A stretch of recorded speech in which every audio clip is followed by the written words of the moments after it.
사춘기 때 저는 참 어두웠어요. 그때 싸이올드가 없어서 참 다행이다 생각이 들 정도죠. 심리학을 공부하면서 그런 부분을 어느 정도 합리화할 수 있게 되어서 참 기분이 좋았는데, 이 영화는 제 기분을 하늘까지 날아가게 만들어주는 최고의 영화였어요. 인사이드 아웃 2! 요즘에 디즈니가 아무리 변했다고 한들 우리의 픽사는 스스로의 색채를 지켜내는데 성공하였습니다. 기존작인 영화 인사이드 아웃은 심리학을 공부하고 앞으로 카운셀링을 업으로 하고 살아갈 예정인 저에게 있어서 정말 만족적이고 교재를 활용하고 싶은 좋은 영화였습니다. 그리고 저는 이를 시리즈로 이어가기에는 청소년기가 너무나도 복잡한 부분이 많아서 힘들 것이라고 예상하였죠. 하지만 저는 멍청이었습니다. 픽사는 해냈거든요.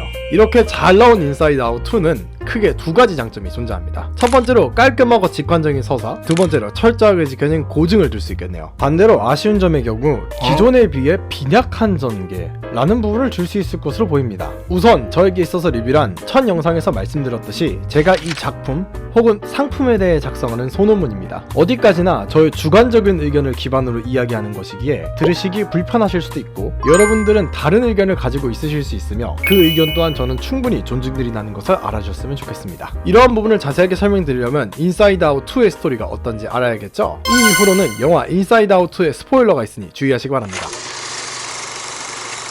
인사이드 아웃은 라일리가 아이스 하키 시합을 하는 도중 반칙을 하게 되고 그로 인해 2분간 퇴장하는 장면으로 시작합니다. 이 2분 사이에 기쁨이가 인사이드 아웃 이후 지금까지 라일리의 이야기를 들려주죠. 라일리가 13살이 되면서 수많은 변화가 있었고, 이러한 변화들을 라일리의 컨트롤룸 지하에 있는 기억들을 기반으로 형성된 나는 좋은 사람이야 라는 긍정적인 자아가 형성되는데 영향을 주고 있었죠. 이 자아는 발표 중에 동전을 쏟아버린 그레이스를 도와주는 선한 행동을 하며 생겨났고, 이때를 기반으로 라일리는 라일리와 함께 동전을 주우며 그레이스를 도와준 브리와 친구를 맺게 되었습니다. 이들은 하키 시합에서 승리한 후 최강팀 파이어호크의 감독 로버트 코치를 만나 하키 캠프에 초청되며 본격적인 이야기가 시작되죠. 이날 자신이 반칙으로 퇴장당한 나쁜 기억은 기쁨이, 슬픔이, 버럭이, 소심이, 까칠이 5명의 감정들이 기억의 저편으로 날려버렸고, 현재 형성된 긍정적인 자아에 좋은 영향만을 줄 것 같은 기억만을 컨트롤룸 지하로 옮기게 됩니다. 그리고 장면이 전환되고 캠프가 시작하는 당일날 라일리의 머릿속에는 사춘기 사이렌이 울리며 사춘기의 시작을 알렸고, 컨트롤룸이 완전히 재건축되는 모습을 보여줍니다. 하키 캠프를 향하는 도중 그레이스와 브리가 라일리와는 다른 고등학교로 배정되어서 라일리는 자기 혼자서 고등학교 생활을 해야 한다는 불안감을 느끼게 되죠. 이때 파이어호크의 주장이자 라일리가 동경하는 인물인 발렌티나 오티즈, 이하 벨과 우연히 만나게 되었고, 벨을 대하는데 새로운 감정인 불안이, 불업이, 당황이, 따분이 4명이 등장합니다. 이들은 이후 하키 연습에서 그레이스, 브리 혹은 파이어호크 사이에서 팀을 골라야 하는 라일리가 갈등하고 있을 때 라일리의 긍정적인 자아를 뜯어내 기억의 저편으로 보내버리고, 그에 이어 기존의 감정 5명을 묶어 이들을 컨트롤룸에서 추방합니다. 불안이는 다른 3명의 새로운 감정들을 설득해 더 나은 자아를 만들 것을 목표로 하고, 추방된 기존 감정들은 금고에 감금시키죠. 이후 기존 감정들을 라일리의 추억에서 등장하는 블루피, 깊이 숨겨둔 비밀, 랜스, 그리고 블루피의 파우치를 만나게 되고, 이 4명의 도움을 받아 금고에서 탈출하게 됩니다. 탈출한 기존 감정들을 라일리의 긍정적인 자아를 회수하기 위해 기억의 저편으로 향하고, 이 과정에서 슬픔이를 이후 컨트롤룸으로 자신들을 송환시키는 역할로 먼저 컨트롤룸으로 보내죠. 다음날 라일리는 어떻게든 벨에게 잘 보이기 위해서 파이어호크 선배들의 취향에 맞춰서 행동하고, 이 과정에서 그레이스와 브리에게 상처를 주었습니다. 이 대화에서 마지막 날 하키 연습이 파이어호크에 들어가는데 중요한 역할을 한다라는 부분이 등장하죠. 슬픔이가 컨트롤룸에 도착하였으나 당황이는 슬픔이를 숨겨주었고, 불안이는 라일리에게 일어날 수 있는 최악의 상황들을 계속해서 상상시키며 라일리의 불안을 가속화시킵니다. 이때 이 상상을 그려내는 시설에 몰래 잠입한 기존 감정들은 라일리에게 긍정적인 상상을 하도록 유도하였으나 불안이에게 이를 들키게 되고 혼란이 발생하며, 이 틈에 기존 감정들은 기억의 저편으로 다시 한번 탈출합니다. 여기서 불안이는 로버트 코치의 노트에 적힌 자신의 평가에 대해서 걱정하도록 라일리를 유도하고,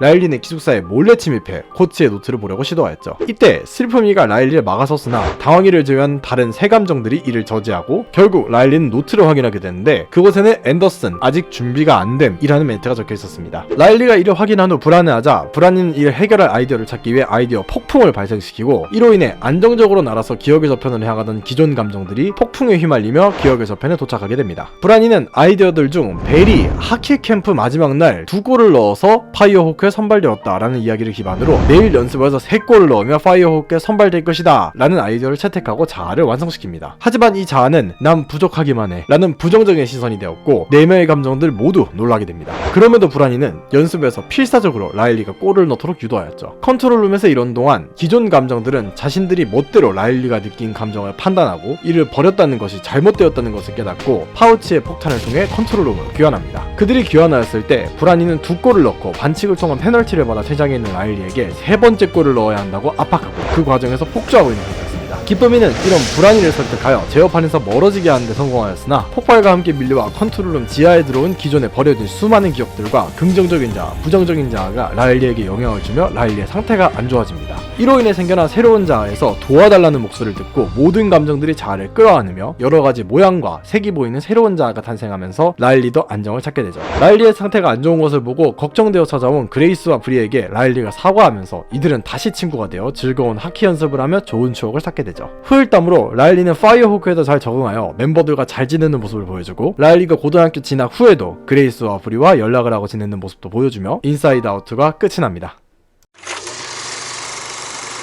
아이들의 정서적인 변화나 성장은 어느 시대든 어려움이자 골칫거리의 상징이었고 이를 이해해보려는 수많은 사람들의 노력은 아이들을 어른으로 성장시키는 데 도움이 되었죠. 이러한 성장은 크게 2가지 부분으로 나뉘는데 호르몬의 변화나 2차 성징, 뇌의 발달과 같은 신체적인 발달과 아이들의 정서적인 성장, 인식의 변화나 감정의 변화와 같은 정서적인 발달을 들 수 있습니다. 청소년기는 유아기와는 다른 여러가지 변화들이 동시에 진행되기에 이 모든 요소에 대한 컨트롤이 쉽지 않습니다. 그래서 저는 사춘기라는 시기를 기반으로 인사이드 아웃을 만든다면 이러한 변화들을 한 번에 담기에 표현이 부족하거나 분량이 너무 길 것으로 예상하였습니다. 하지만 앞에서도 말씀드렸다시피 픽사는 신이었습니다. 이들은 어려운 사춘기의 수많은 변화를 사회적 감정을 기반으로 표현하면서도 기존 짝의 장점을 잘 이어나가는 데 성공하였죠. 이러한 장점은 초반에 말씀드린 깔끔하고 직관적인 서사와 철저하게 지켜진 고증입니다.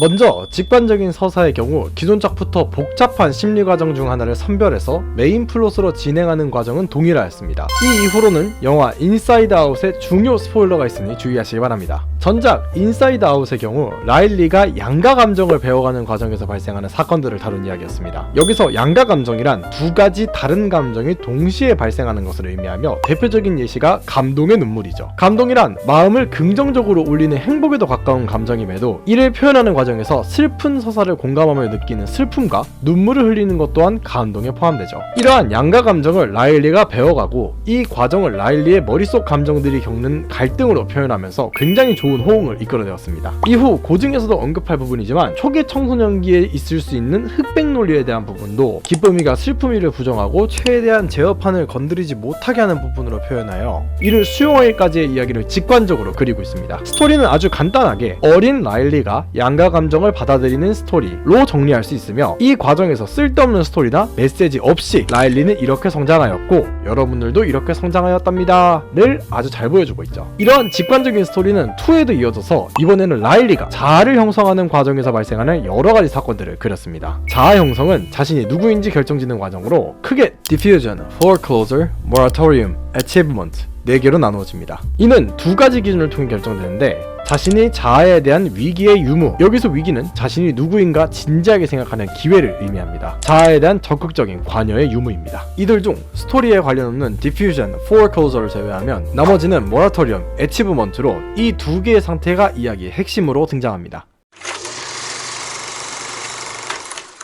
첫 번째로 위기의 중간이자 적극적으로 참여를 망설이고 있는 모라토리엄 상태로 자신이 누구이고 어떤 사람인가에 대한 의문을 가지고 있는 상태에서 그에 대한 태도가 긍정적이냐 부정적이냐에 따라서 여러가지 고민을 하는 상태입니다. 대표적인 예시가 수많은 청소년들이자 이 영화의 주인공 라일리가 되겠죠. 자신이 누구인지 확립되지 않은 상태에서 이를 나중으로 미루거나 아무거나 닥치는 대로 진행하는 등 여러가지 양상을 보이나 라일리와 같이 불안감에 사로잡혀 윤리의식에 결여되는 경우 또한 존재합니다. 두 번째는 이 둘이 모두 해결된 상태인 애치브먼트로 자신이 누구인가, 무엇을 좋아하는가 등 자신에 대해 진지하게 고민해보고 이에 대해 적극적으로 마주하여 자신의 자아를 확립한 상태입니다. 대표적인 예시로는 흔히 우리가 어른이라고 부르는 사람들이겠죠. 자아 형성이 마무리되고 자신다움이 무엇인지 알고 자신이 꺾을 수 없는 부분을 제외하고 남에게 맞추는 것 또한 가능한 철이 든 어른이 이 달성 단계라고 볼 수 있습니다. 여기서 이야기는 위의 모라토리엄에서 애치브먼트로 향하는 라일리의 머릿속 여행을 그리면서 아이의 자아가 성립되는 과정을 담백하게 그려내었습니다. 이 과정에서 불안이 가득한 아이가 어떤 생각을 하게 되는가, 어떻게 부적절한 행동, 즉 비행으로 빠지게 되는가, 그들이 느끼는 감정을 중심으로 이야기를 진행하죠. 이들이 전하는 메시지 또한 아주 간단하다고 볼 수 있는 것이 청소년기는 이렇게 힘든 것이다, 여러분들 모두 이런 고민을 해보았을 것이다 라는 관객들이 라일리라는 캐릭터를 자신으로 생각했을 때 느낄 수 있는 감정을 이끌어내고, 이러한 감정들을 통해 성인들에게는 이런 아이들을 지켜주고 바라봐주고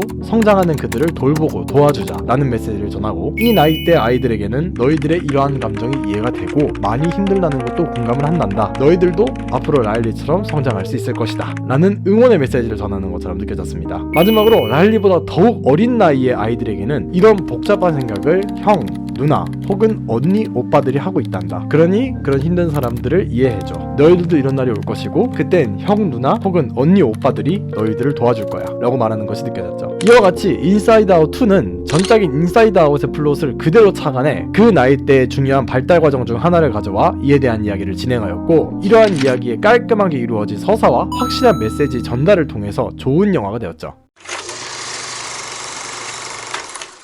두 번째는 확실한 고증입니다. 이 부분은 심리학을 석사까지 마무리한 사람으로서 정말 만족스러웠고, 특히 여러분들이 어벤져스 엔드게임을 볼 때와 같이 저거 알아, 이걸 이렇게 표현했네? 같은 감정이 듭니다. 이는 하나하나 셀 수도 없을 정도로 많기에 크게 5가지 정도만 이야기하자면, 초기 청소년기의 특징, 사회적 감정, 형식적 조작기, 양심의 표현, 자아의 형성으로 들 수 있습니다. 우선 이번 인사이드 아웃 2에서도 기존 라일리의 감정 5명이 라일리의 자아가 올바르게 성장하기를 바랍니다. 이 과정에서 기억들 중 필요 없는 부분을 지운 상태로 인격을 형성하였는데, 이는 전작에서 흑백 논리로 무장한 초기 청소년기의 라일리를 표현하는 연장선으로 비춰집니다. 초기 청소년기에는 이것은 옳다, 이것은 그르다 와 같은 본인만의 확실한 기준이 만들어지기 시작하며, 기준이 확실하게 선을 그은 것처럼 되어 있기에 정의에 대한 확고한 신념을 가지고 있고, 세상을 흑과 백 둘만으로 이루어지는 흑백 논리로 판단하는 경향이 강합니다. 이 외에도 기본 감정들을 표출하는 걸 부끄러워하며 감정을 숨기는 경우가 많은데, 이를 새로운 사회적 감정들이 기존 감정들을 컨트롤하면서 추방하는 형식을 들어서 표현하였죠. 두 번째로 사회적 감정들의 모습과 표현이 아주 디테일하다고 볼 수 있습니다. 여기서 사회적 감정들이란 인사이드 아웃 2의 가장 메인되는 캐릭터 브라니를 필두로 등장하는 4명의 새로운 감정들을 이야기합니다. 추억, 노스탈지의 경우 사건에 관여하지 않았기에 제외합니다. 이들은 각각 브라니, 무러비, 당황이, 따분이라는 이름을 가졌으며 모두 사회적 상호작용, 대표적으로는 대화가 있겠죠, 에서 발생하는 감정들로 나타나죠. 여기서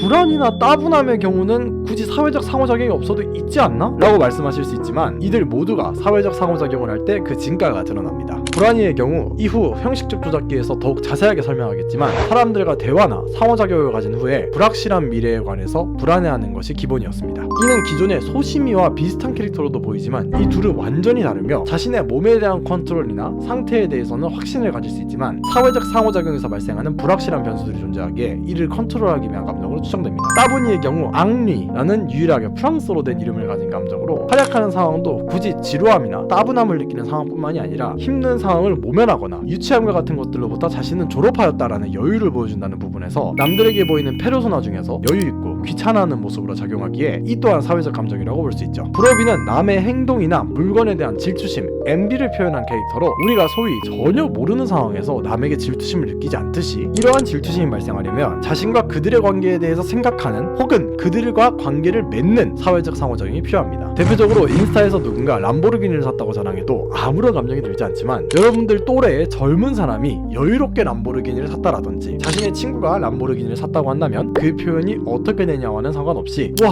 부럽다 라는 감정은 당연히 발생하죠. 마지막으로 당황이의 경우 이후 양심의 표현에서 더 자세히 설명하겠지만, 그저 당황하는 것, 놀라는 것 뿐만이 아니라 흔히 말하는 부끄러움 또한 담당하는 감정이죠. 이는 그저 실질적인 위협으로 인해 깜짝 놀라거나 신체적인 위해에 대비하는, 소심이 까칠해하는 대비되고, 사회적 상호작용 속에서 남들에게 보이고 싶지 않은 모습을 보였을 때 느끼는 감정으로 표현됩니다. 자신의 행동이 남들에게 어떻게 비춰질 것인지 걱정하는 입장에서는 불안이와 결을 같이 하지만, 픽사에서는 훨씬 디테일한 부분까지 신경 써서 당황이를 표현하였죠. 이는 이후 양심의 표현에서 더욱 자세히 다뤄보도록 하겠습니다.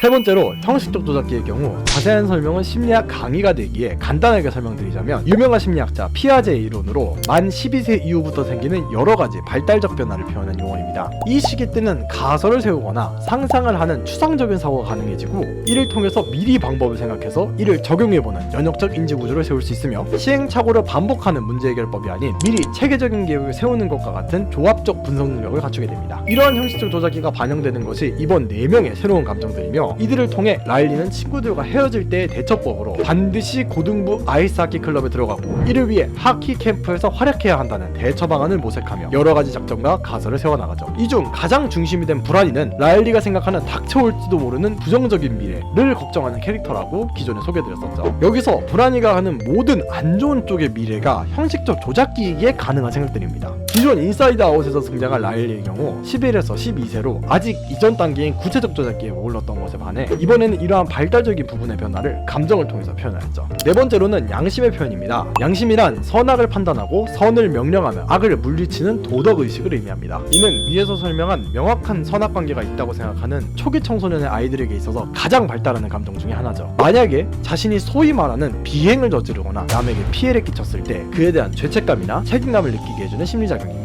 당황이의 경우 슬픔이가 라일리를 구하기 위해서 혼자 컨트롤룸으로 잠입하였을 때 유일하게 슬픔이를 숨겨주며 도덕적으로 올바른 선택을 할 수 있도록 도와주었죠. 이 타이밍은 라일리가 감독의 노트를 보기 위해서 해서는 안 되는 일, 소위 말하는 비행을 저지를 때였고 이를 막기 위해서 찾아온 슬픔이에게 조금씩이나마 협력하는 모습은 다른 세 개의 새로운 감정들과는 결이 달랐습니다. 이는 흔히 말하는 양심을 표현한 것으로 죄책감과 같은 고차원적인 감정을 직관적으로 표현한 것으로 추측되죠. 이러한 개념은 어른들이 보았을 때는 엄청 표현 잘했네 정도로 생각되지만 아이들의 경우 이해하기가 아주 어려운 개념에 속합니다. 픽사는 당황의 이러한 행동들을 통해서 이를 직관적으로 잘 표현하여 아이들이 이해할 수 있게 하였죠. 마지막으로 자아의 형성은 마치 꽃이 피는 것처럼 표현하였는데 자신에 대한 긍정적인 자아를 원모양 꽃으로 부정적인 자아를 각진 사각형의 꽃으로 표현하였습니다. 기존 감정들은 이 원모양의 꽃이 옳기에 이것을 유지시킨다. 새로운 감정들은 이보다 나은 꽃이 있을 것이다 는 일념하에 이번 작의 모든 사건들이 발생하였는데 결국에는 모든 감정들이 합쳐진 원도, 사각형도, 삼각형도 아닌 여러가지 측면이 합쳐진 새로운 꽃이 피어오르며 라일리는 안정을 찾습니다. 이는 초기 사춘기의 흑백 논리로부터 졸업하고 자신의 잘못을 인정하는 소위 철이든 모습을 그려내는 것으로 보이죠. 저는 이를 아이들이 이해하기 쉽게 직관적으로 표현한 부분과 브라니가 폭주한 이후 새로운 자아를 형성하는데 브라니도 참여하는 것을 보여줌으로써 브라니도 결국 라일리를 더 나은 자신을 만들기 위해서 이러한 일을 벌였다는 브라니의 의도까지 잘 표현한 부분 또한 칭찬하고 싶습니다. 저는 누구에게나 실수나 실패는 있을 수 있다고 생각하고 이가 의도된 것이 아니고 발전을 위해서 한 행동이라면 이를 이해하고 다음부터 더 나은 자신이 되도록 이끌어주는 것이 어른에게 필요한 태도라고 보고 있습니다. 마지막에 이런 직관적인 표현을 통해 아이들은 지금 혹은 앞으로 자신의 발전에 있을 성장통을 보게 되어 공감을 불러일으킬 수 있고 어른들은 불안정한 아이들의 실패와 그를 스스로 극복해나가는 과정을 봄으로 인해서 아이들을 이해하고 응원하는 데 도움을 주었습니다. 이와 같이 픽사는 모든 아이들이 청소년기에 겪는 수많은 것들을 영화로 표현하려고 노력하였고 이 과정에서 심리학에 기반한 전문적인 부분도 고증으로서 정말 잘 살려냈죠. 이 영화를 보고 자세한 원리를 알고 싶은 사람이 심리학을 좋아하게 됐으면 좋겠고 사람의 마음이 이렇게 복잡하구나 라는 걸 다시 한번 상기하였다고 한다면 그것만으로도 이 영화는 충분히 가치 있는 영화라고 생각됩니다. 하지만 이런 좋은 영화에도 아쉬운 부분은 존재하는데 이야기를 전개함에 있어서 기존작에 비해서는 조금 어색하고 빈약한 부분이 있다는 것이었습니다. 대표적으로 인사이드 아웃에서는 기쁨이가 기억 매립지로 빙봉과 함께 떨어졌을 때 상상 친구인 빙복이 11세의 라일리에게서 사라진다 라는 실질적인 개념이 잊혀지는 부분을 스토리에 잘 녹여내어서 기쁨이가 잊혀지지 않고 빙봉만 잊혀지는 연출을 하였던 반면 이번에는 자아를 회수하는데 파우치라는 캐릭터의 폭탄을 사용하는 것으로 앞에서 분명히 폭탄에 대한 목선은 깔려 있었으나 라일리의 심리적 변화나 특정 심리 작용을 적용한 것이 아닌 그저 감정들이 컨트롤룸으로 돌아가기 위해서 사용했기에 이 부분이 어색해 보였습니다. 조금 더 전개를 다듬어서 실패를 거듭하면서 힘들어하는 라일리의 머릿속에는 기존의 아이디어 폭풍보다 훨씬 더 큰 감당이 안 될 정도의 감정의 폭풍이 불었고 그때 자신들이 버린 라일리의 기억들과 함께 빨려 들어가면서 자아를 형성하는 공간에 이들과 함께 도착하게 되었다. 기쁨이를 포함한 기존 감정들은 이를 건져내려고 하였지만 불안해하는 라일리의 목소리를 듣고 우선 버려졌던 기억들 사이에서 회수한 긍정적인 긍정적인 자아를 들고 컨트롤룸으로 이동하고 라일리를 구하면서 이러한 성장에 불필요하다는 감정들도 받아들이게 된다 라는 비교적 납득도 가고 스무스한 전개를 하는 것도 가능할 것으로 보입니다. 하지만 굳이 폭풍을 이미 한번 등장시켜서 그런 것인지 아니면 폭발을 일으킨다는 표현을 하고 싶었던 것인지 조금 어색한 전개를 이어나간 부분을 단점으로 짚을 수 있을 것으로 보입니다. 하지만 이러한 부분이 아쉽다고 느껴질 정도로 인사이드 아웃은 잘 만들어진 영화고 저에게 있어서는 오랜만에 영화를 보면서 눈물이 나게 만든 영화였습니다. 정리하자면 인사이드 아웃2는 원에 비해서 전개가 조금 어색하고 빈약한 부분이 존재하였으나 철저한 고증 아래 아이들이 이해하기 쉬운 직관적인 스토리를 기반으로 사춘기 아이들이 겪는 고통과 그들의 성장을 라일리라는 캐릭터를 통해 잘 표현했습니다. 드디어 제가 본 영화 중에 엄청난 칭찬이 가능하게 되어서 너무나도 기쁜데요. 제가 인사이드 아웃2에게 주는 평가는 당연하게도 별 5점 만점에 5점입니다. 감사합니다.